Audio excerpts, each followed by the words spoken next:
The headlines: Minister worried about under-10s seeking substance abuse help. Recovery? What recovery? Economist seeks more evidence of a turnaround.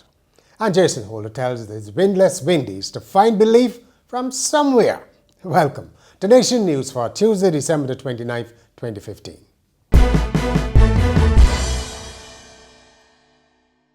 The Health Minister, John Boyce, has revealed that children less than 10 years old are being treated for substance abuse. He was speaking at the official opening of Marina House, the country's first residential addiction treatment center for women. Mr. Boyce, citing treatment figures from a local counseling center, said child drug abuse was a troubling trend. Of particular concern for us in Barbados is the age of first drug use or the age of initiation.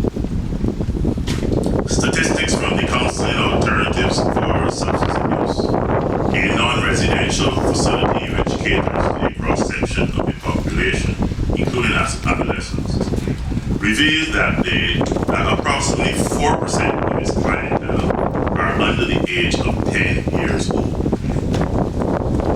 49% initiated drug use between the age of 10 to 14, while 24% first used drugs between the ages of 14 to 19.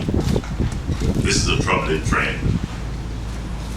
Research has shown that individuals initiating drug use before the age of 14 are more likely to experience dependency with adverse impact on their developmental processes. Marina House provides residential care for 15 women and has been provided through the generosity of the Maria Holder Memorial Trust in collaboration with the Substance Abuse Foundation.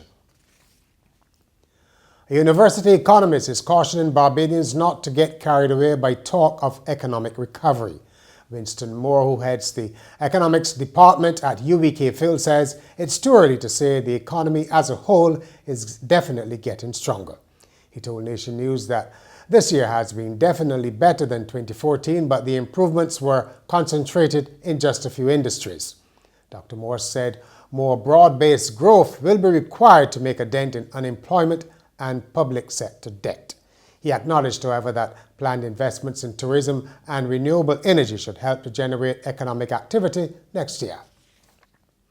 Claims by an elderly woman that a cement block company next to her home is posing a threat to her health and safety have been rejected by the company. 73-year-old Ivana Gaskin says the dust emanating from block and tile products has been a problem since 1966, while the noise began in 1973 with the purchase of new equipment. She says she has been suffering respiratory problems and she fears she will lose her mind because of the noise if the company remains next door. However, owner John Broom told Nation News that Ms. Gaskin is a shareholder in the business and has a personal grievance. Manager Michael Broom said the company has been compliant with the regulations of health and environmental authorities. The head of Britain's Environment Agency is flying home from holiday in Barbados amid criticism about his absence from the UK as the body deals with some of the country's worst flooding in decades.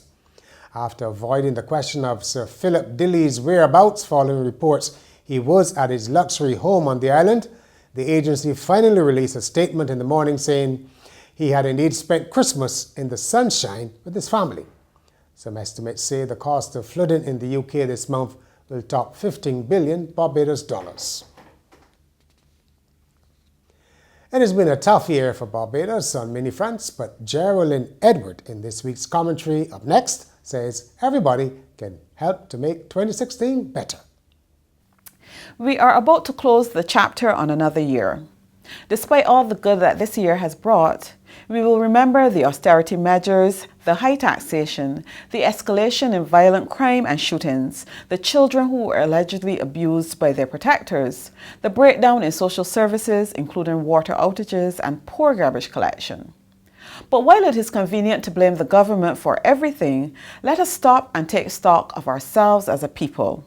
We are about to celebrate 50 years as an independent nation, and we need to show the world the best of Barbados. A people who are innovators, creators, survivors. New Year's resolutions may not last as long as a snow cone, But we have to make 2016 and Barbados better than it was in 2015. It starts with us. In sport, West Indies captain Jason Holder has demanded his players find the belief to win after they suffered another massive defeat in the second test against Australia following the innings thrashing in the first. Despite producing a better all-round batting display in which Holder and Dennis Ramdin scored half-centuries, the Aussies prevailed by 177 runs at Melbourne to secure the series 2-0 and retain the Frank Worrell Trophy. Holder told reporters, "It hurts to lose." Yeah, obviously proud of the way the guys showed some fight in this game. Still disappointed that we didn't, put up a better fight. But still credit to the way the guys played, especially Darren Bravo in the first innings. Dennis Ramdin in the second innings. Thought the bowlers tried, and just a better effort in this game. You look visibly disappointed, I suppose. Does it hurt that much? It hurts, you're playing for your country and you lose games. It's not a nice feeling, especially knowing what we've been through and knowing everything going on around us. So it's just disappointing, obviously, but again, I thought we showed a lot of improvement from the first test match.